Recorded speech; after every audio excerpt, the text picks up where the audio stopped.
देखंतु आज रुई माछ को भाजी देइची देखंतु ताको पुई डंक पकई झोल करबा देखंतु तापाई मसला सोरिष जीरा लंका रसुण को पकई भल भाव बाटी रखी तो कड़े तेल गरम करदे पियाज पकईदेली टमाटो आउ पुई डंक पकई भल भाव संतुली ने से जो आगुरी बाटी रखी मसला से मसला को पकईदेली लुण हलदी पकई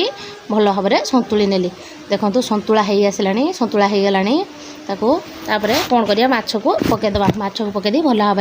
डंक को संतुली नवा माछ आउ डंक को संतुली नवा संतुली देखो संतुला हो गला अल्प संतुलिया कहीं पुड़ीज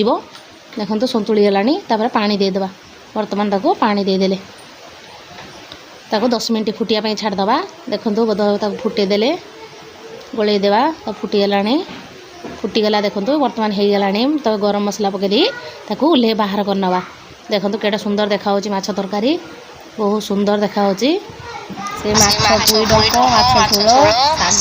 सुजना शाग भेंडी बैगण भेंडी बोईतालु आलू जन्नी भजा कुंदरी आलू भजा ये जन्नी तरकारी आसतु भात खाइया।